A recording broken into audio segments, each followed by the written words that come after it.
एक बार फिर से आप सभी का स्वागत है। हम अध्ययन कर रहे हैं नीति वचन का और उसके तीसरे अध्याय का, और हम इसमें ऐसे जवानों के लिए जो सुलेमान की सलाह है, एडवाइस है, उसका अध्ययन कर रहे हैं। तो दो सलाहों का, दो एडवाइसेस का हमने पिछले संदेश में अध्ययन किया, और अब हम तीसरी बात का यहां पर देखेंगे जो सुलेमान हमें बताता है। यहां पर हम 11वें और 12वें वचन में पढ़ते हैं। मेरे प्यारे भाई बहनों, यहां पर सुलेमान कहते हैं कि हे मेरे पुत्र, यहोवा की शिक्षा से मुंह ना मोड़ना, और जब वह तुझे डांटे तब तू बुरा ना मानना, क्योंकि यहोवा जिससे प्रेम रखता है उसको डांटता है, जैसे कि बाप उस बेटे को जिसे वह अधिक चाहता है। तो यहां पर हम क्या देखते हैं कि अगर करियर में उतार चढ़ाव आ रहे हैं, यदि हमारा करियर बना और उसके बीच में कोई उतार चढ़ाव आ गया और हमें किसी परेशानी का सामना करना पड़ा, तो इट्स मीन कि परमेश्वर हमें कुछ ना कुछ डांट रहा है, ताड़ना दे रहा है। कहीं ना कहीं हमने कोई ना कोई गलत कार्य कर दिया है जो परमेश्वर के विरोध में है। या तो हमने अपनी जीविका पर घमंड करना शुरू कर दिया है, या फिर हमने दीनता का जो हमारा कैरेक्टर था उसे छोड़ दिया है। बहुत सारी ऐसी बातें हो सकती हैं, अलग अलग जगहों पे अलग अलग क्राइटेरियाज हो सकते हैं। तो यहां जब कभी हम अपने जीवन में इस प्रकार की उथल पुथल को देखें, हमारे करियर में, हमारी जॉब में या हमारी बिजनेस में, तो इसका मतलब यह है कि हमें परमेश्वर ताड़ना दे रहा है, हमें वो डांट रहा है। तो उसको बुरा नहीं मानना चाहिए, इसको बुरा नहीं लेना चाहिए, दुखी नहीं होना चाहिए। अरे परमेश्वर, हम अच्छा खासा चल रहा था, फिर ये क्या हो गया? अच्छा खासे दुकान चल रही थी, ये क्या हो गया? अब तो ग्राहक भी नहीं आ रहे हैं। अच्छा खासा जॉब चल रही थी, ये मेरा जो अधिकारी है वो मुझे ऐसे करने लगा, और मैं तो बहुत अच्छे। क्यों? क्योंकि कहीं ना कहीं हमारी कमी है। क्योंकि परमेश्वर ने जब उसे बढ़ाया था तो इसका मतलब परमेश्वर की योजना थी, और अब हम उसमें नहीं बढ़ पा रहे हैं या कोई उसके अंदर इंटरप्शंस आ रहे हैं, तो इट्स मीन कि ये परमेश्वर की डांट है, ये परमेश्वर की ताड़ना है। तो बुरा नहीं मानना, बल्कि सजग होने का उस वक्त टाइम है। बिल्कुल अपने आप को तैयार प्रार्थना में कर लीजिए कि हे प्रभु, मैंने कहां गलती कर दी है, और अपनी गलती को वहां पर ढूंढना है। अगर ना मिले तो प्रार्थना करना है, एक एक चीज को जांचना है, अपने चरित्र से लेकर अपने कार्य करने के तरीके तक को, कि कहीं हमने किस तरीके से कोई काम तो नहीं किया है। तो क्या करना है, यह सोच करके कि परमेश्वर चाहता है कि उसकी योजना मेरे और आपके जीवन में पूरी हो। तो वो कह रहा है परमेश्वर कि नहीं, तूने ये गलती करी है, इससे सोच, इसको सॉर्ट आउट कर कि क्या गलती की है। तो ये तीसरी चीज हमें ध्यान रखनी है कि यदि करियर में या हमारे भौतिक जीविका में या बिजनेस में या किसी भी प्रकार से अगर हमें वहां उतार चढ़ाव देखने को मिल रहे हैं, तो इसमीन कि परमेश्वर हमें ताड़ना दे रहा है। उसे बुरा नहीं मानना, बल्कि यह सोचकर कि परमेश्वर हमसे प्रेम करता है, उस डांट को समझना है। और जैसे जब एक पिता जब डांटता है, तो एक अच्छा बेटा जो होता है, एक जो समझदार बेटा होता है, उस डांट को लेकर के उस गलती को सुधारने की कोशिश करता है। वैसे ही एक अच्छे बेटे की तरह अपनी गलतियों को सुधारने की हम वहां कोशिश करें। ये अपने पूरे करियर में हम जब भी ऐसा होता हुआ देखें, तो अपने आप को जरूर जांचें और जांच कर अपने आप को बदलने की कोशिश करें। चौथी बात मेरे प्यारे भाई बहनों, चौथी बात, जब हम अपना करियर बनाएं या अपने करियर में चल रहे हैं, ये बहुत ही महत्वपूर्ण बात है। क्या होता है कि जब हम परमेश्वर की योजनाओं से जब अपने किसी भी चीज को शुरू करते हैं और उसमें हम बहुतायत से आशीष को पाते हैं, तो हमारा जो है मन फूलने लगता है, और दुनियावी वस्तुओं को फिर हम क्या करते हैं, पहला स्थान देना शुरू कर देते हैं। आपने कई बार देखा होगा, शुरुआत में तो परमेश्वर परमेश्वर परमेश्वर करते रहते हैं, उसके बाद दुनिया की वस्तुओं की तरफ उनका दिमाग चलता रहता है। दुनियावी वस्तु हम ये कर लें, वो कर लें, ये प्राप्त कर लें। और बहुत सारे लोगों को तो महत्वाकांक्षाएं आ जाती हैं, बहुत सारे लोगों के अंदर तो ये चीज़ आ जाती है कि हम ये गेन कर लें। उनको अगर प्रभु ने इसे योग्य बनाया है कि उनके पास अच्छी खासी कोई 4 व्हीलर है, तो उनके दिमाग में ये रहता है कि नहीं, अब मुझे तो फरारी खरीदनी है, अब तो मुझे हेलीकॉप्टर खरीदना है, अब तो मुझे बड़ा एक अभी कोठी की है, अभी तो मुझे बंगला करना है। ये सारी चीजें आ जाती हैं। ये सारी चीजें नहीं आनी चाहिए।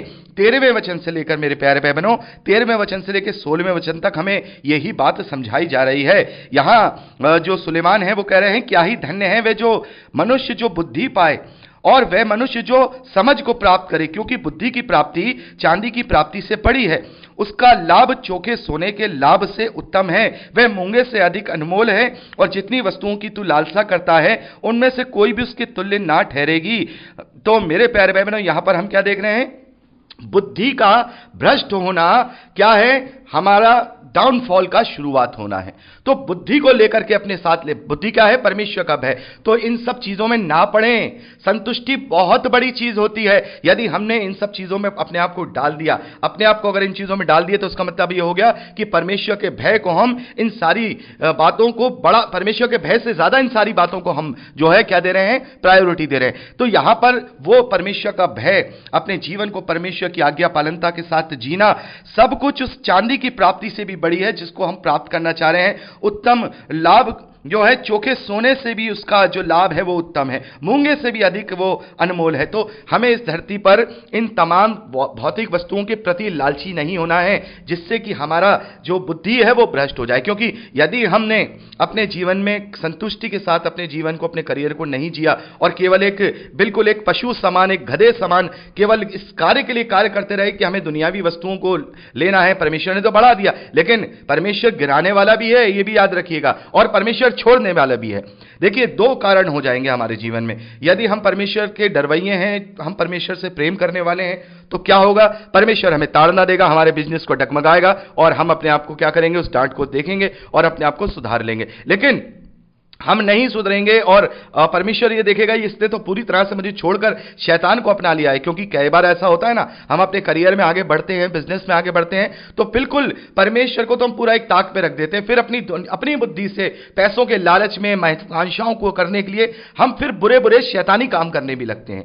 ऐसे में क्या होगा? ऐसे में आपको परमेश्वर कभी ताड़ना नहीं देगा, आपका बिजनेस कभी नीचे नहीं गिरेगा, धीरूभाई अंबानी की तरह बढ़ता चला जाएगा और आप दुनिया में सब कुछ प्राप्त करते चले जाएंगे। लेकिन परमेश्वर की योजना से, जो अनंत जीवन की योजना है, उससे विहीन हो जाएंगे। तो ये हमें नहीं चाहिए। हमें इतना चाहिए कि हमारा जो परिवार है वो भी धन्यवादी के साथ रोटी खाए। हमारे परिवार में जब कोई हमारा अतिथि आए तो वो भी धन्यवादी के साथ रोटी खाए, प्रभु के लिए रोटी तोड़ें। और जब कोई हमारे घर जरूरतमंद आए तो उसके लिए भी हमारे पास देने के लिए कुछ हो, और इज्जत और संतुष्टि के साथ अपने जीवन को जिए। तो कभी इन चीजों के पीछे मत भागिए। जरूरत को और आवश्यकता को समझिए। अगर आपको जरूरत, आपके घर में जरूरत है कि आपके घर में 4 व्हीलर होना चाहिए, तो परमेश्वर देख रहा है, परमेश्वर करने वाला है, वो कर देगा। लेकिन आपके अंदर इच्छा नहीं होनी चाहिए। और अगर उसने वो प्रोवाइड करा दिया है तो फिर जो अननेसेसरी, जो दिखावे की चीजें हैं, शो ऑफ है कि ये दिखा दें, वो दिखा दें, ये बुद्धि का भ्रष्ट होना है। तो बुद्धि को इन सब बातों से बहुमूल्य समझना है। ये हमें चौथी बात अपने जीवन में रखनी है कि अपनी बुद्धि को बिगड़ने नहीं देना है। और बुद्धि का बिगड़ना क्या है? बुद्धि का बिगड़ना परमेश्वर के भय को छोड़ देना, परमेश्वर के भय को त्याग देना। मेरे प्यारे भाई बहनों, बुद्धि क्या है इसके विषय में भी हम आगे पढ़ेंगे। 8वें और 9वें अध्याय में हम पढ़ेंगे कि who is wisdom, who is wisdom, बुद्धि कौन है, बुद्धि क्या है। बुद्धि तो हम जानते हैं परमेश्वर का भय रखना, लेकिन हु इज विजडम, बुद्धि है कौन, बुद्धि है कौन, इसके विषय में भी हम बहुत अच्छे से 8वें और 9वें अध्याय में अध्ययन करेंगे। और ओवरऑल तरीके से अभी मैं आपको बताना चाहूंगा, यह बुद्धि हमारा प्रभु यीशु मसीह है, वही ज्ञान है। अभी हम इसको एक्सप्लेन करेंगे मेरे प्यारे भाई बहनों 8वें और 9वें अध्याय में कि यह बुद्धि और ज्ञान कौन है। Who is wisdom, wisdom is our Jesus Christ.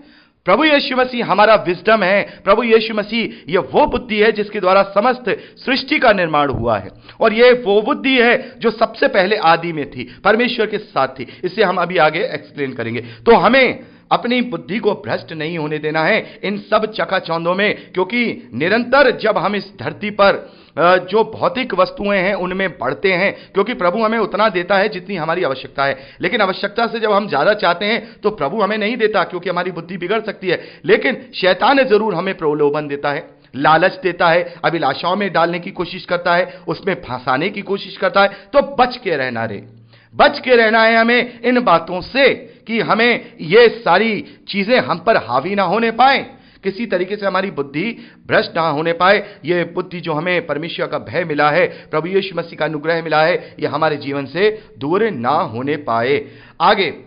आगे जो 5वीं शिक्षा मेरे प्यारे भाई बहनों, इस तीसरे अध्याय से अपने करियर बनाने वाले या जो कार्य करने वाले लोग हैं, जो अपनी जीविका को चलाने वाले लोग हैं, उनके लिए ये बहुत ही स्पेशल बात है।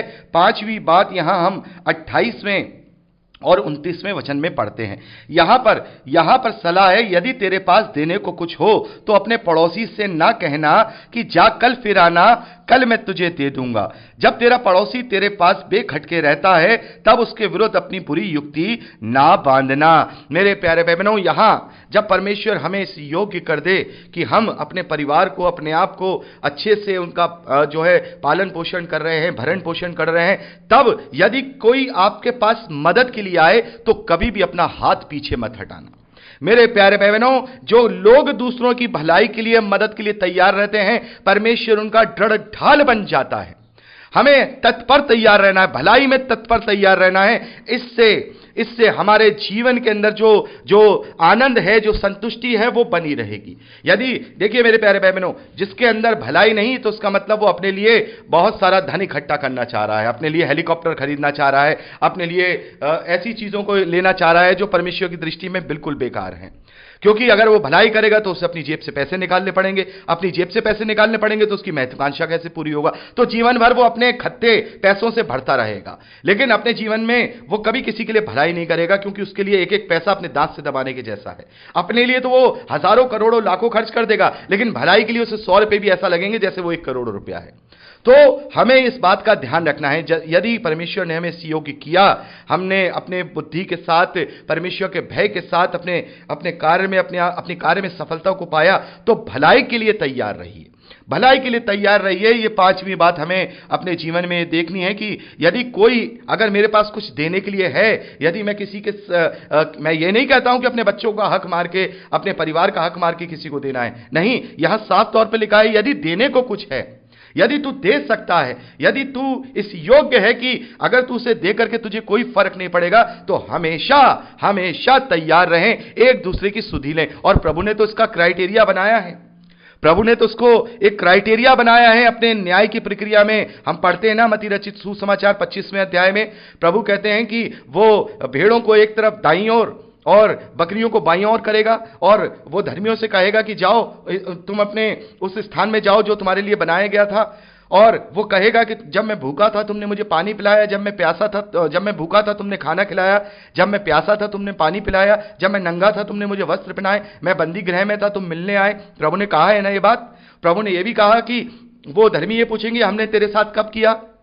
तो प्रभु क्या कहते हैं, जो कोई मेरे छोटे से छोटे भाइयों के साथ इस प्रकार का बर्ताव करता है वो मेरे साथ बर्ताव करता है। तो भलाई करने को तत्पर तैयार रहें। विश्वास के द्वारा उद्धार तो मिलेगा, लेकिन विश्वास को हमें जीवन में रखना भी तो है। तो ये 5 चीजें, जब हम जो बिजनेस करने वाले हैं, जॉब करने वाले हैं, जीविका को चलाने वाले लोग हैं, जिन्हें परमेश्वर ने इस योग्य बनाया है कि वो अपने परिवार का भरण पोषण करते हैं, तो ये 5 बातें अपने जीवन में हमेशा याद रखें। जब भी कोई कार्य करने जाएं, अपनी समझ का सहारा नहीं लें, परमेश्वर को संपूर्ण तरीके से अपने आप को समर्पित कर दें। दूसरा, अपनी उपज का, अपनी जो भी हमें अर्निंग हो रही है उसका पहला परमेश्वर को अर्पित करें। जो भी हमारे मन में, जो भी हर्ष के साथ, ये नहीं है कि 10वां हो, 20वां हो, 50वां, जितना प्रभु हमारे मन में डाले, हमें हर्ष हो, प्रभु के लिए उससे निकालें। तीसरा, अगर कहीं उतार चढ़ाव होते हैं तो अपनी गलतियों को देखें, कहीं परमेश्वर के विरोध में तो हम कोई कार्य नहीं कर रहे, क्योंकि परमेश्वर की डांट हमें उस वक्त पड़ रही होगी।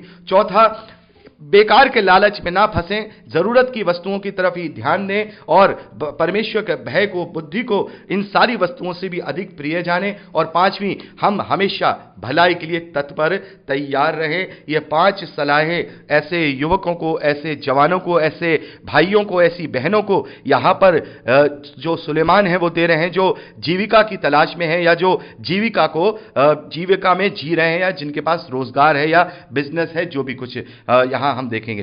तो अब हम बात करते हैं उन चार इंपॉर्टेंट आशीषों की, जो भौतिक रूप से ऐसा करने से, इन सारी बातों को अपने जीवन में लेने से हमें परमेश्वर की ओर से मिलती हैं। तो ये अब हम अगली रिकॉर्डिंग में करेंगे। प्रभु आपको आशीष दे।